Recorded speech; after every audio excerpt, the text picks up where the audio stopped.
Hi guys, welcome back to another episode of Redirection with Terri-Karelle Season 3.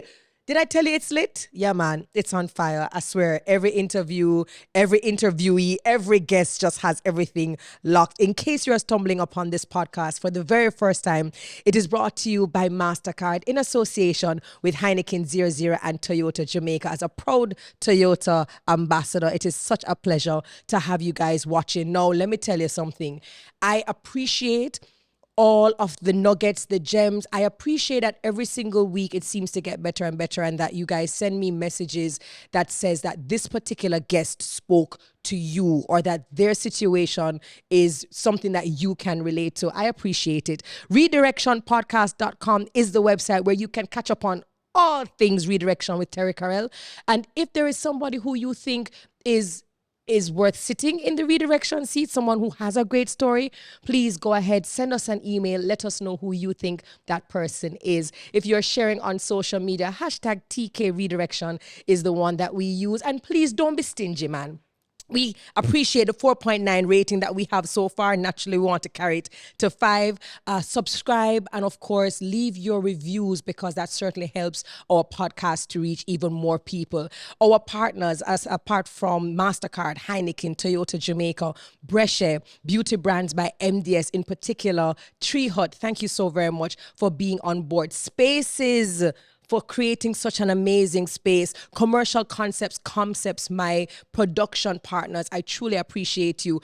First Heritage Cooperative Credit Union, thank you so very much for the amazing support. Go Shore Courier, I mean, I really could not do season 3 without you guys actually buying into this dream, and I truly appreciate it.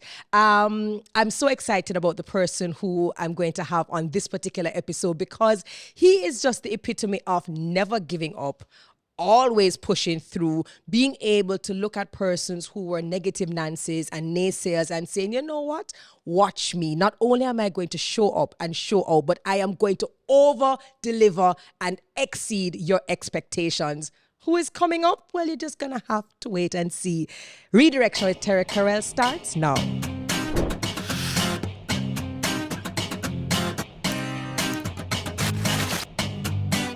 Sir Dathan, sharper than a stepping razor. Welcome to the Redirection seat. How are you? I'm good. How are you? I am great. The first time I met you and the last time I saw you was January of this year. Right. When I was hosting the MDS Empowered Conference, which I think I've hosted for the past 5 years. Right. One of the nicest conferences for pharmacists. That's true. And one of the key presenters was a Dathan Henry. Right. Everything was normal. Everything looked normal. And then you made your presentation, one that you did in person, and there was also the one that you pre-recorded. Correct. And what stood out to me, what impressed a lot of the conference goers was the fact that you had a stammer. Right. Or a stutter, depending, a stutter. Right. And you, although you were aware of it, although you knew that it could possibly affect your presentation, you came up with so much confidence and humor and knowledge that you kind of everyone fell in love with you. Right. And so I thought you would have been a great candidate for the show. So you are currently what? So currently, I am a medical sales rep right now. Where, in Montego Bay? In Montego Bay, correct. But where are you from? So I'm originally from Kingston. All right. Now, where you are now, you're saying, all right, I'm a medical sales rep. I'm trying to make sure that medication is affordable in these communities.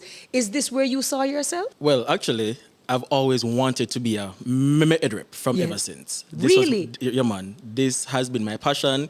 I always want to go because I'm always looking to go above and beyond. Yes. I'm always trying to not stay in my comfort zone. Right. So this is where I always wanted to be. This is what I always want to do, to talk to doctors and talk to patients and customers about the different drugs and how it can help and why my product is better than another product. But this must have been a difficult journey for you. It has been. For more, I mean, and we know what society is. Right. And we know that whenever there is a difference, it's very difficult for us to realize that different does not mean incompetent. having quirks and differences does not mean that I am I'm incapable of performing a task. So walk me through being little Dathan, trying to discover yourself, like all of us trying to figure out who we are, but then realizing, wait a second here, there is something very different about me and I'm being treated differently because of it. Right. Well, actually, since I was a child, I've always known that I was different and know that I wasn't the same like all my other cousins. You know, they used to go outside and play marble and, you know, they're all up in cricket. Yes. I've always just wanted to be in my book, locked away. Yes. And my mom, you know, she wouldn't even allow me to go outside. She would be like, you know, go on and go take a book, you know. So I was always that child who, you know, was different. I wasn't really interested in that anyways. So growing up, having a speech impediment, you know, especially when you grew up in the inner city, yes, whatever quirks you actually have, that's your name. That's how they label you. That's exactly how they label you. So if you're somebody with one hand, all of a sudden your name Wani, or you know you have a stutter, you're stutter. Yeah. So that's the name, but funny enough, that name has never sticked. Really? You know, I've always tend to shine above. Hi. Yeah, because, you know, if you're making fun at me, I make fun at me too, so it no longer becomes funny because I'm laughing and you're laughing. And I think that's what gets a lot of people when, you know, they have an impediment. They are so insecure about the impediment, other people tend to suck off of that insecurity and take set. Was it easy for you to be this confident now? Were you always confident, or did you realize at some point in time a great coping mechanism is, as you said, if I am making fun of me and if I have such a big personality, there's nothing that you can do to really harm me. Were you always confident, or did you grow in your confidence? All right, so I wasn't always confident. Lucky for me, my dad, he also had a stutter, very bad. Really? Right. My grandmother would tell me that whenever she sent him to the shop, the shopkeeper used to say, "You're wicked for sending that one there come a shop here, man," because he would not get the word out. So what she would have to do is write it. I was just going to ask if she wouldn't just write the list and give him, because he would not get the word out. Wow. So lucky for me, my dad, you know, had a stutter, so he understood me. Yes. You know, and funny enough, my father, well, has six kids, and I'm the only one who got his stutter.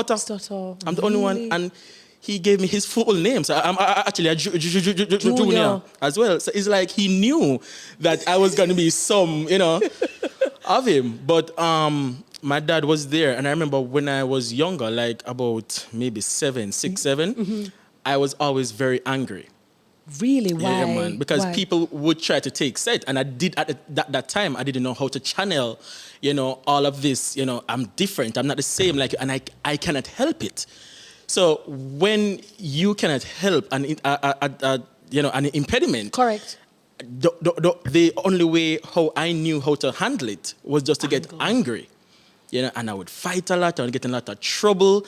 And from a younger age, you know, people never seem to understand how to handle kids or people in general with impediments. I think there's a huge just disregard. It is. There is. And as you are speaking about speech impediments, and you're rightfully pointing out that instead of trying to understand and to empathize, what we do is we label. We label. And then not only do we label, we ridicule. Yes. And we irritate and we frustrate people. And this extends to the deaf community and the blind community and so many other communities.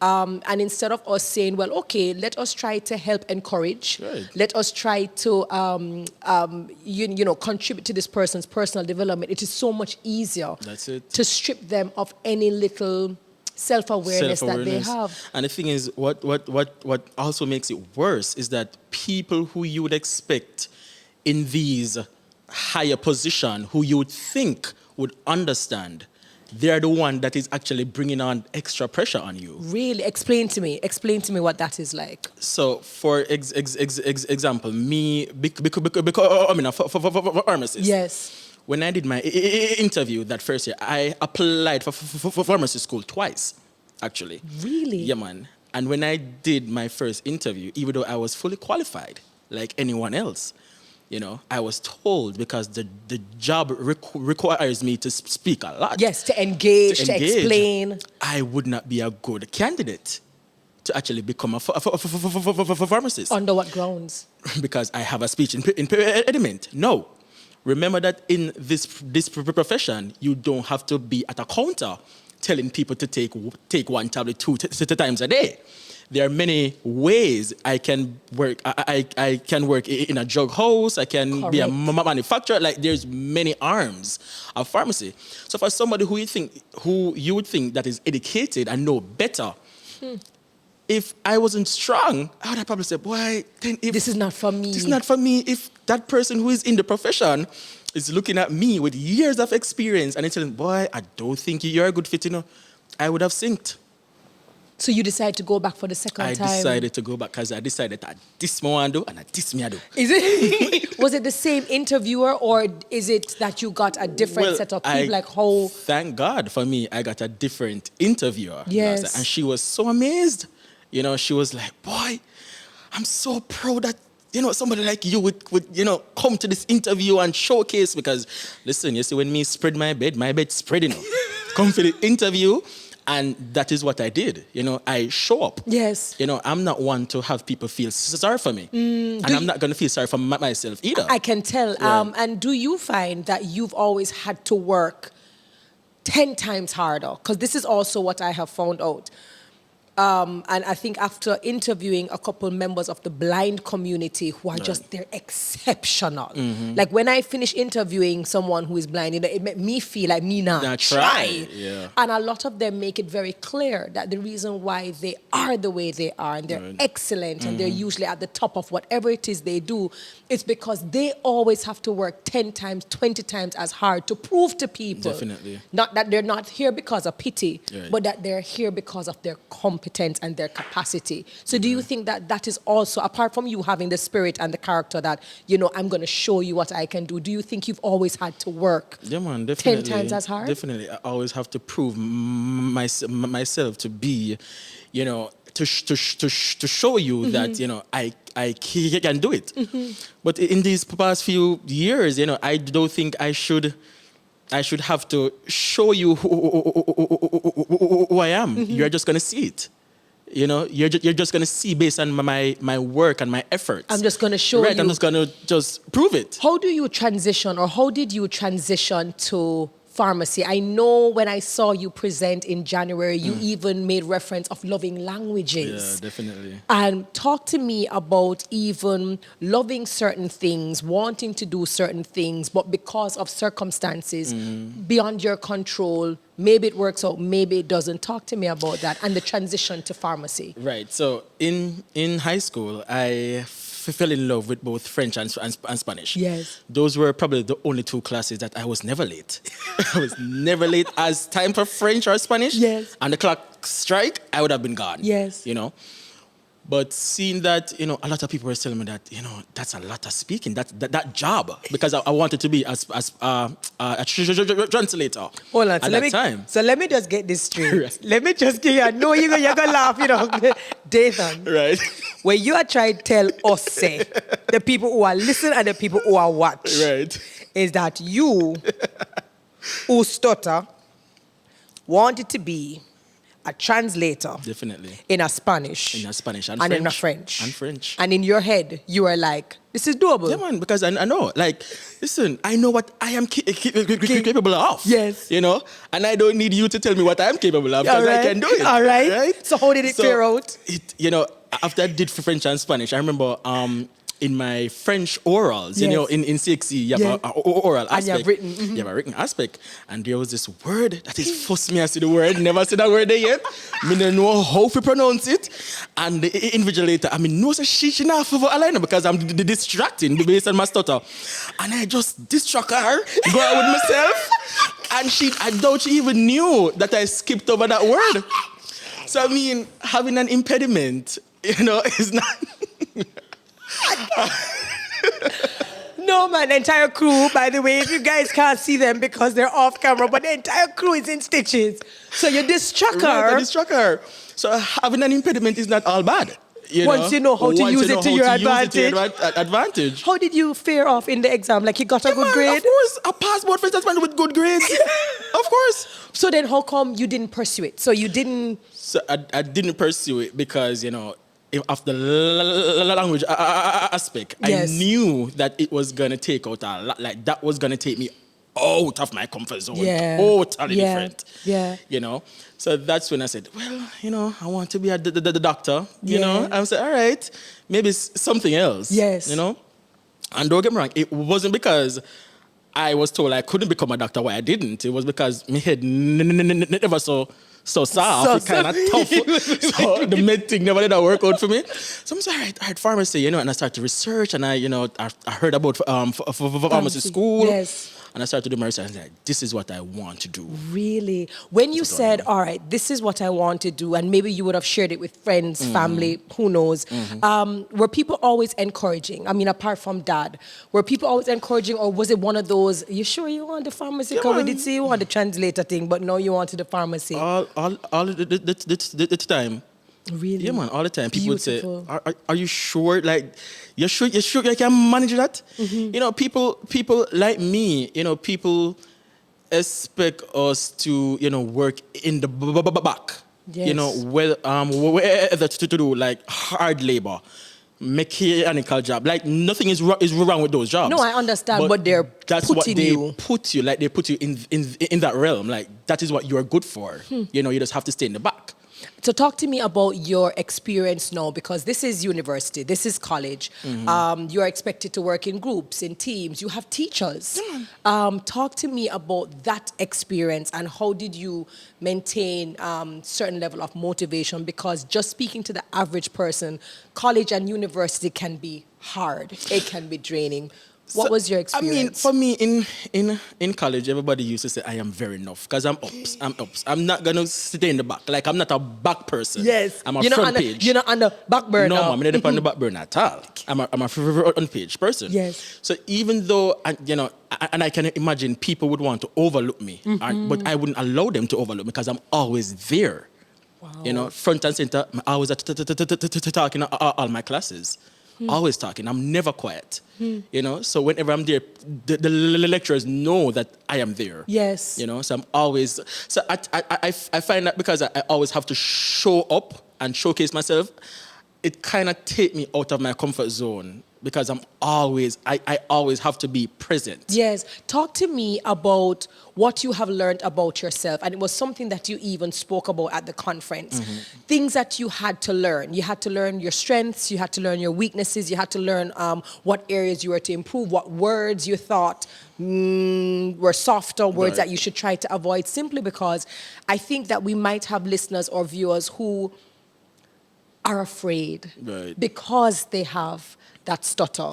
They are and they may not even have a stutter as maybe even as aggressive as yours, because you've even said sometimes that your body shakes. It's really bad but that sometimes. you've had to practice over a period of time. What are some of the things that you have had to intentionally work on to improve how you speak, how you present, how you converse? Well, boy, honestly, it is still a process, because even now, like sometimes when I'm nervous, so I'm not going to sit here and say, boy, I'm good enough, I can mash up, I can go in front of 1,000 people and talk.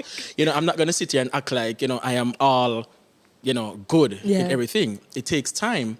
But what I find is that when I show up, when I go out and do it, so if I'm even nervous about doing something, and I say, boy, I'm going to do it anyways. Yes. And then I find that, boy, these are just human beings. Like, these are people just like me and you. So why am I I'm scared? Actually go and show up, basically. Do you think that because of how you've been able to present and how you've been able to show up, not just for your customers, but, going through school, even your classmates and your colleagues, that people have used you as an example of how to humanize people who have impediment? Do you think that you have allowed people to realize, maybe my idea and my perspective of people who are different from me needs to be shifted. Yeah. Most definitely. Most definitely. But you know, when the first time when I realized how strong I was, Yes. was when my father had passed. Sorry Right? about that. Thank you. When he had passed, you know, and at the time, my mom, she wasn't working. Yes. At all. So it was just me and my mom and my sisters. We're all young. Yes. And my mom at the time, she wasn't working. My father was the sole breadwinner, you know, at the time. And I was just about to start. Actually, I was just about to start. So coming from my dad, who I knew would have stand all the expense of school fee, because my dad was big on school. Yes. Big on school. He knew that would be the He ticket. knew, like every teacher knew my dad. Like he's coming to every parent teachers meeting, every time to collect report. Me know say my report have to like clean because he's coming. Yes. So you know, when he passed, and you know, my mother was super stressed out, and being the only boy, I said, "Boy, mommy, we just have to come up with a plan." Now, based on the job that my father had at the time, you know, based on his position, Yes. as well, I was supposed to get a grant, right? And I remember we going to the place 4 times to get the grant, and each time we went, you know, we heard something else. Either the person that was in charge of the grant isn't in, or somebody who is supposed to sign some paper wasn't there. And 19-year-old me, I remember the last time we went, the fourth time, I told my mother, I said, "Listen, we are leaving here and we're not coming back." And my mother was like, "What? What do you mean? We need this money." I said, "Mommy, I'm not coming back here. You know, I'm going to try to figure out a way how to go through school. And when I left that place and I come up, I said, "Listen, mind you, at the time I was only 19. I figured you'd be 18, 19 thereabout. I was very young. And I went home and I structured a plan. This is how I'm going to go through school. No, at the time, my father left me a little money. It wasn't anything. It couldn't even cover 2 years as school fee. Yeah, but him mass were a little thing for you. And I remember I had to pinch it because my mom, she just left everything in my hand. She just said, "Listen, you need to figure out a way how to handle yourself." Wow. So I used to pinch that money, never used to do nothing extra. Always just me, just being, you know, that person. Responsible. And I remember when I have $150,000 left, and I knew that I couldn't have done anything with that because school fee, and what's the school fee alone? That's not even half. And I knew I couldn't have done anything with that. And I was doing my research, and I researched the travel program to go and work and study. And when I researched it, I found a program. This program took all of my $150,000. So that never stopped your breath. Listen, man. That never make you. I was so nervous. So my mom, she looked at me. She said, "You're sure this is what you want to do?" No, my sisters are saying that, "Boy, I think this was for use all the money." Remember say when the money I done, you know, I hate that. You know. And, you know, my mom, and I said to them that, "Listen, just allow me to just do this." And I went away that summer. I remember I went away that summer with $100 in my pocket. And I went to America. And within... And what did you go to do? Which? So it was a work and travel. So that's another thing. But we're so rich. So when I went to America with the $100, you know, I'm trying to buy, you know, small stuff to just keep me. But something had happened to my social security number, and I did not get paid for over a month, and the money was finished. And I remember that my mom and my sisters told me not to go. And they're back home. So I could call, because I knew that would have been an issue. And I stayed in my bed, and I cried hungry with a kill me the night. I remember nothing was there to eat. And I cried, couldn't call nobody. And I got up and I said, "Listen, I am here for a reason, and I know why I'm here." Fast forward to when I was on the program. Yes. It was a little shop that served like coffee and tea and Yeah, like those a things. cafe. Right. So people from here, when they go to that particular place, they would just put them on the forefront to either cash or to talk to the customer. No. Obviously, no. I have a speech impediment. So even though, you know, I can tell you this about American. Most of them, they're more sympathetic. Is that the word that you're empathetic? And they're more sensitive right, they're more to differences. Right. Correct. So they weren't like, they didn't have me feeling bad. You know, they were like, oh boy, Dathan, you know, we're trying to figure out the best place to put you. Now, I knew what that meant, you know? Why, you know? I knew exactly what that meant. So one day I was at work and there's this area that they call the bar. Yes. No, the bar is actually a place where they make like latte and cappuccino. Yes. So because it's a trained space, you would have to have training to be on the bar. Of course. They wouldn't allow per person that are on the program to actually work there. Oh. So I was being enough one day when one person was on the bar. Yes. And it was a packed day. So I'm saying, all right, how can I help? Because I was the floater. Yes. I was the floater around. Because them still trying to figure out where to put you. So I was the floater around. And I remember going on the bar and I helped to pull the espresso. You know those espresso shots? I don't have no knowledge of pulling espresso, but I was just pulling espresso. I was just doing it because that's just the person I actually am. When the day finished now and I'm there ready to go home, the manager called me in his office. I'm like, okay, why would the manager want to talk to me? So I thought he found a place to put you. To put me. And being there, he said to me, you know, I've been watching you all day. That work you did, man, was exceptional. Look at that. You know, and I was the first person in that year at my job to get a raise, for one. And he said, yeah, mama, boss. Your boss. Boss, definitely. And he said that he's going to have me trained. And he trained me, you know? Beautiful. So you can call mommy. I can so call mommy. Call mommy one time and say, hey. Yeah, man, me make it now. Me reach. Lovely. So, you know, things happen to you not because you have a speech impediment, because if I was a person who is shy, you know, I would have said, boy, them said, them not know if to put me. I just fall back. And correct. That's what happened to a lot of people. Or let me wait. And let me wait. You know, they keep falling back. Because they're being overlooked. And the more you're falling back is the more you're being overlooked.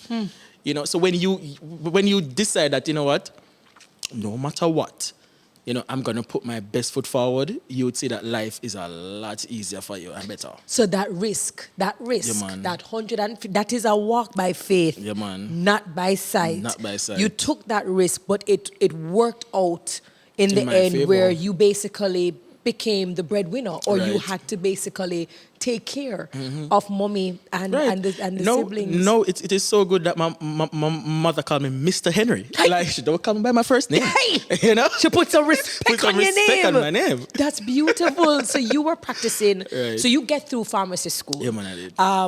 And you have all of the qualifications, and you actually practice as a pharmacist for 2 years. Correct. Talk to me about that process, simply because as a customer, we come into pharmacies all the time, but I'm sure you guys have to interview for the jobs. You have to Definitely. interview to become the pharmacist of any particular establishment. Definitely. Walk us through getting that first job. Okay. As a practicing pharmacist. That is a funny story. So right after I was through with internship, you know, and in my time after internship, jobs were scarce. Yes. You know, not a lot of jobs. Now I heard that there was a pharmacy in Mobi. Yes. And that they want a pharmacist. So I went there, you know, I met the person who owns the pharmacy, and, you know, we actually spoke, and she said that she was going to give me a call. So she actually called me and said, you know, she's going to want me to start working there. Nice. So I was like, oh, perfect. You know, I was so excited. But because I've been told that, you know, you will never be able to work in a community pharmacy. What are you doing? that thought was ringing, going over and over in my head, like, Lord Jesus. And I actually called her back. And I said to her, are you aware of my speech impediment? And she actually laughed. She was like, tell me now if you realize that you're stammer, man.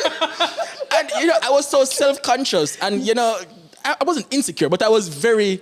It was one of those moments that you had that's some self-doubt, and that is like, okay. Whoa, you sure it's me? Like, I was wondering, because I was like, whoa, all these talks that you will never do this and you will never do that. Yes. Here I am, you know?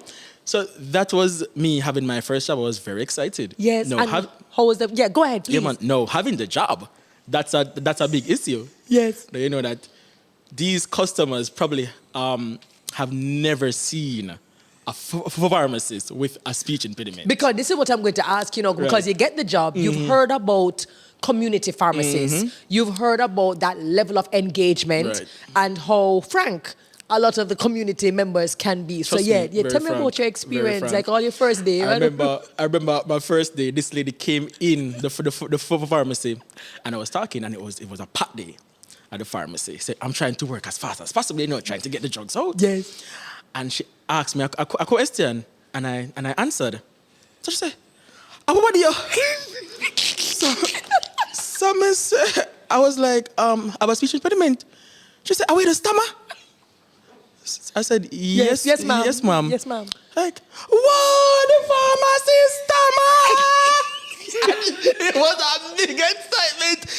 And, you know, it's like everybody was looking around, and it's like she wasn't satisfied. Yes. She said, you're not here, mister! And I was like, wow. So it has been an experience. Tell us something that we don't already. Right. Like, no. I knew this. You know, I'm the one who had the stutter all my life. All my life, I knew this. Wow. Yeah, man. And this other customer, I remember. So it wasn't always peaches and cream. You know, it wasn't always peaches and cream. But even this other customer, she came in and she said, people like you with stammer, no for them, you know. So I simply said to her, well, if people like me should be here, well, maybe you should be over here. And she told my boss that I don't have any manners. Imagine. You know, so, I mean, people would want to pick at you. And then when you answer politely, because I didn't say anything rude. It was a courteous clapback. It was a courteous clapback. Like, maybe you should be over here. And I think that was a compliment because you're saying that maybe you are better suited. Right, since you can talk and when you talk, you're not stuck. Maybe you should be over my side. Yeah? I mean, maybe you should be here. So, you know, it's a lot of things that I had to deal with. It was never a walk in the park. Yeah. How did you... And I mean, I know that you are confident, but we still are human beings. And there are still times when you wish people would just get past it. Like, yes, get over it. Fine. Every day. Can we move on? Every day. How do you recharge? Because I find that even the most confident of people have to recharge in order to then go back into the same space to potentially deal with the same people who can't let's just do what we need to do and move along. How do you recharge? One way that I recharge is that where I actually live now in Montego Bay. I tell people all the time that where you live is supposed to be your safe haven, you know? So after I deal with all these people on the road all day, when I actually come home, I just want peace and quiet. Yes. You know, and that's how I get back to recharge and get back into myself because I am me there, you know, I'm me at home. Yes. You know, so that's exactly how I try to just tune out everybody.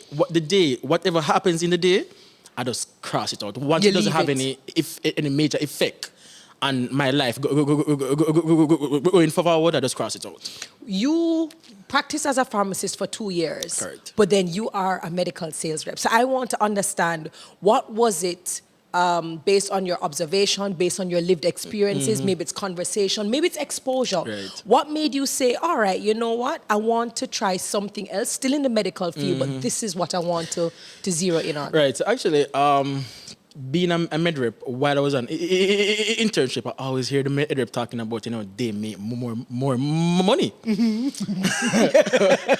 Yeah, of course. Right, of course. So I'm like, okay, all right, they make me more money, but it requires a lot of speaking.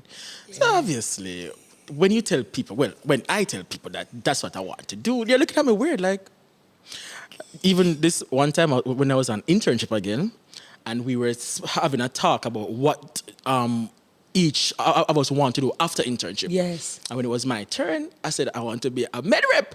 And they laughed at me, you know. Laughed at me. I remember I was so ashamed. They laughed at me like, you want me med rep and you can't talk? Because I tell you, at times, I'm really bad. I've heard you say it. Yeah, man, my stutter can get really out of hand. And I think they used to make fun of me by putting me at the window on internship. But I never mind. Me love it. Yeah, that. It helps me to bring it. Let me practice, of course. Right. So, all of that. So, when I was at my my job as a pharmacist, I heard that a company was hiring, and applied. And that first company, I went for the first interview, and I think I did well. And they come back for a second interview. Yes. But the second interview, were the big heads. Yes, the decision makers.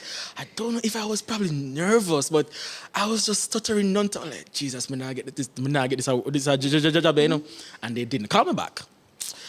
So I was a little bit sad, like, oh God. And right. Those are one of the examples where you say if you get extremely nervous, right. that it naturally affects your, So this other company now, I heard that they're actually hiring. Yes.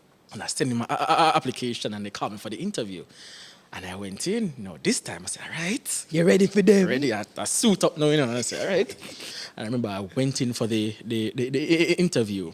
And I remember the first word I said, they were like, blank stare. They were blank staring me down. In my mind, I said, Jesus Christ, me not get that job yet too. I'm thinking that, and you could tell what they're saying is that, where am I there, sir? Because I'm telling you that it catches people off guard. Right, it catches people off guard. And they were saying, boy, but upon speaking, and they said, whoa, you're such a confident guy. And I was like, okay, and I'm appealing to them, and I'm like, yeah, man, I can do this. And I said, the last thing I remember saying is that, give me the chance, and I will show you that I am capable of doing it.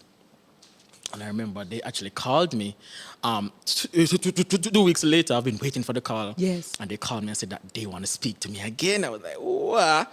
So when they called me the second time, they said that, well, Dathan, we were really impressed with the interview and we want you to join us. I was elated. Because I must say, these are two things now. People say I couldn't do, yes. I couldn't have done it because of my speech impediment. So just the feeling I got from breaking barriers that people put on me. Because what people will do, they will extend their own insecurities on you, And their limitations. Right, and their limitations. But me just break them one. Bop, bop, bop. Boof, bop, yeah, boof, man, bop, everything beef, off. bop, Off, man. Off. And what was that like in terms of entering the space? I knew for you, it was also about making medication affordable. Right. And that was an extremely important part. And it's interesting how God kind of sets you up where you got the experience as a pharmacist. So even as a med rep, you have the knowledge, you have the experience, you understand the customers, you understand the clients. Right. You kind of have a nice 360 view of what is needed that you can now make it a part of your selling. Now, tell me when you had to now engage. Okay. All right, so because it's one thing to impress the people who are interviewing you. The actual job. But no, the job requires you to sell, to hit targets, to make sales. And you have a speech impediment. Yeah, man, I have a speech impediment. I may have bills to pay. And you have bills to pay. So, my first day at the job, they literally threw you out in the field. You didn't have anybody with you. Sink or swim, baby. Sink or swim. I remember I went to Trelawney. It was my first town, my first parish, rather. And the doctor saw, because obviously I'm trying to think, what is that person going to think about me?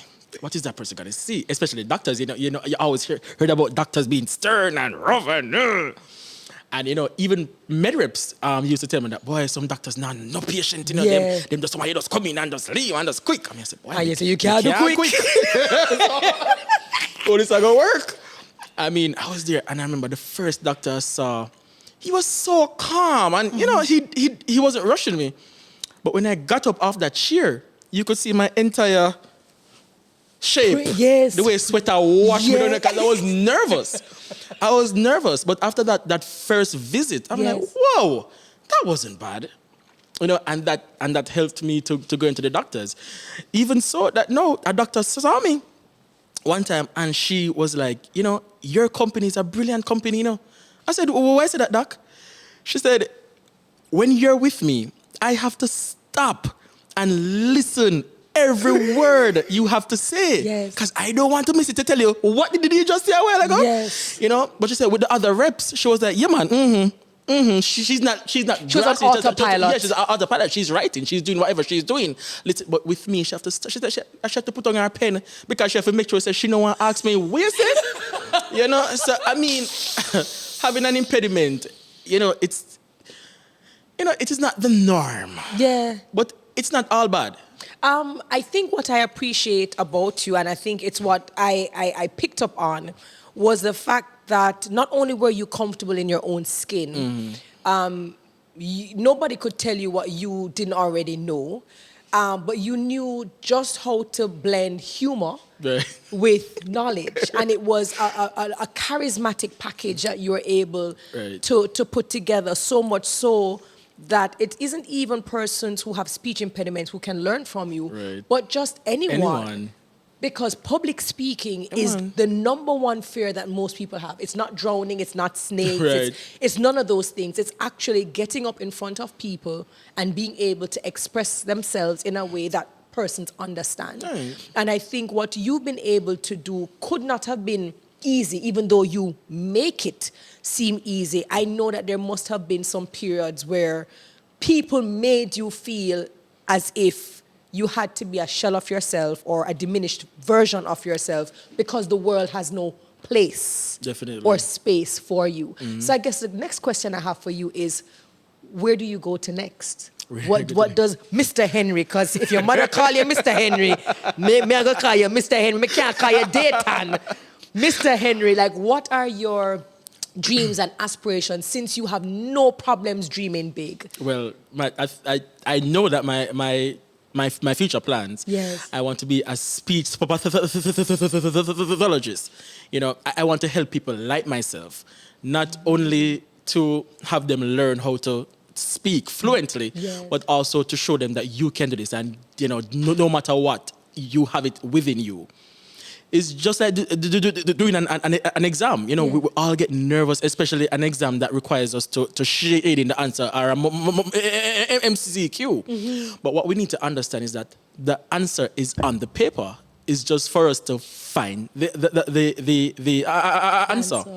So whatever you're going through or whatever situation you are placed in, remember that you have it within you. You have all the ingredients, and you are the only person that knows how to cook all of them and put them together. Put that recipe together. You are the magic. You are the secret sauce. Definitely. Of all the things that you've been able to accomplish as little Dathan, as the 19-year-old who had to assume responsibility for the household, as the man who you are now and the man who you are becoming, what is a priceless moment? What is a moment, a memory, an experience that when you close your eyes or when you even just think about it, it's like, that is a priceless moment?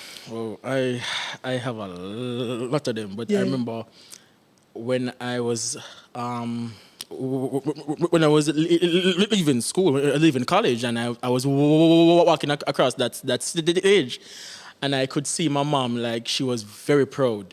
She was like, whoa, I cannot believe that you did this. Like, you took your whole life in your hands and you really brought yourself to this point, And I think that is one of my biggest memory. Yeah, and not only that, you serve as a great example for the younger, the siblings who are coming behind you.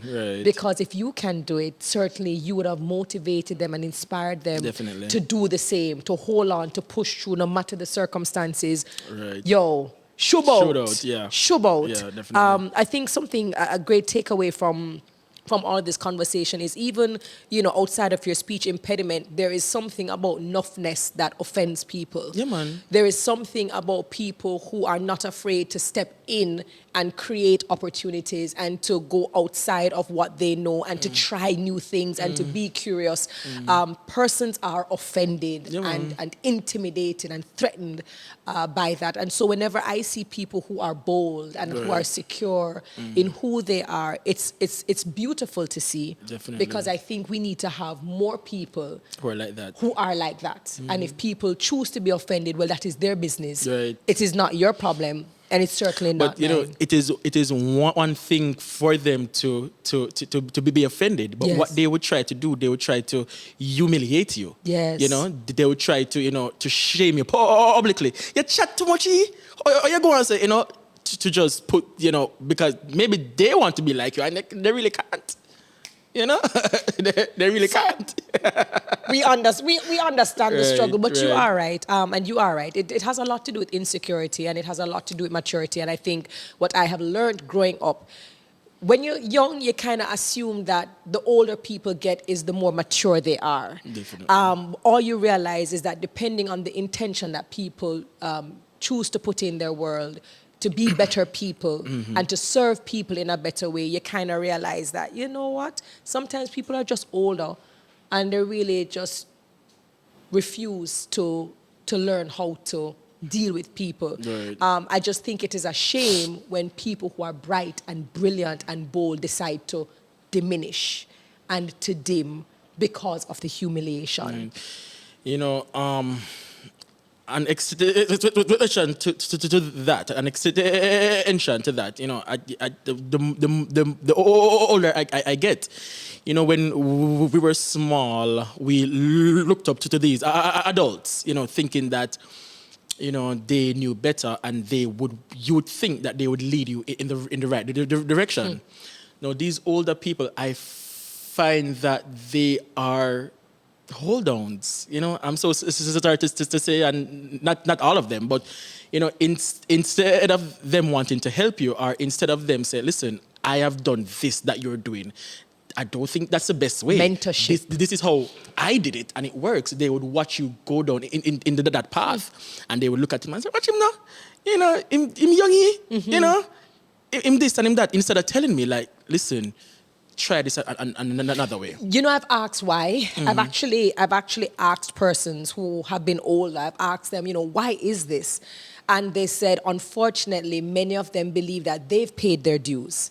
You see, a lot of them have paid their dues, have done their time, have had to deal with the trials, the challenges, the hurdles, the obstacles, the tribulations, and now they're on the other side. Right. And if I did it, and I did go through it, and I did my dues, they believe that you should do your dues as well. Right. And that shortcuts, even if they could provide a bridge, a channel, a shortcut for you, why would I? If me did have to suffer and struggle, that's what I'm saying. Why would you want me to come and do the same thing? So if I actually own a business, like if I own a pharmacy, and because when you owned your pharmacy 20 years ago, you had one bottle of EPH on your shelf, and me have 3 bottles on my shelf. No, why do you think that I am either doing something wrong to get my 3 bottles? Or why don't you say, listen, start off with 1 bottle, because having 3 bottles isn't going to make sense for you to start up. Like, why wouldn't you, help me rather than condemning me?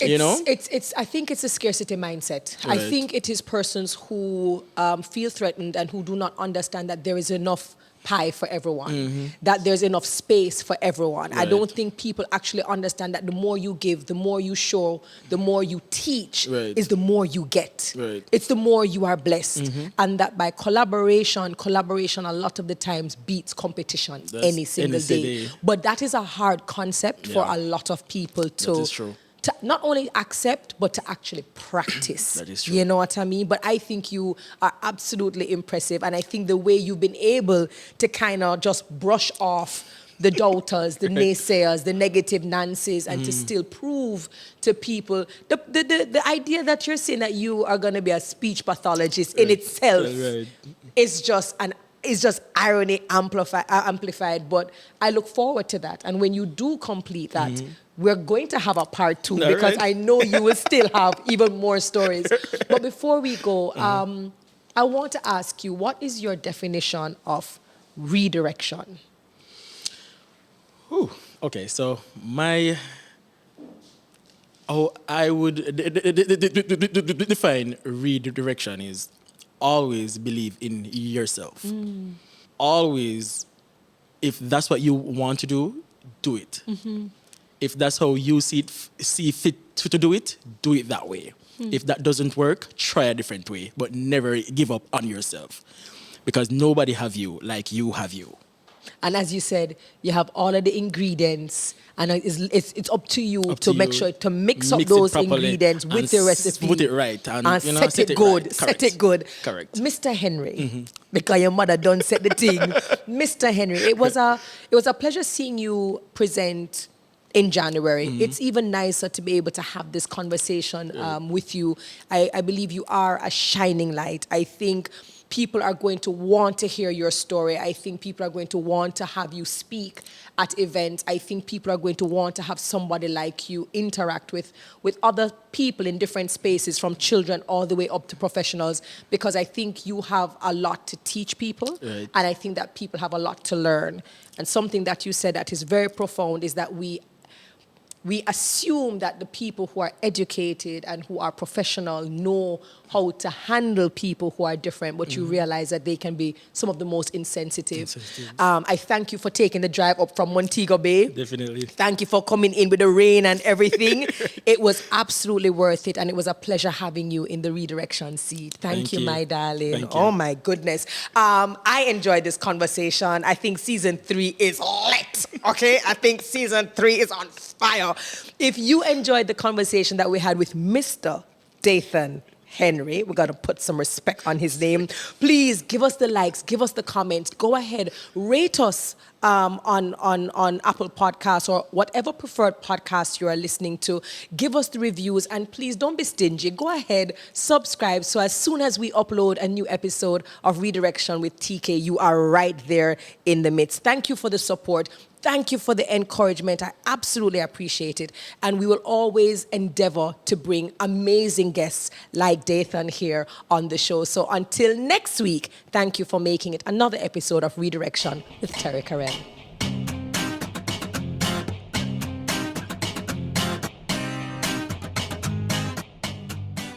Thank you to our partners, MasterCard, Heineken 00, Toyota Jamaica, Commercial Concepts, Spaces Jamaica, FHC Credit Union, Beauty Brands by MDS, Go Shore Couriers, and Brescia.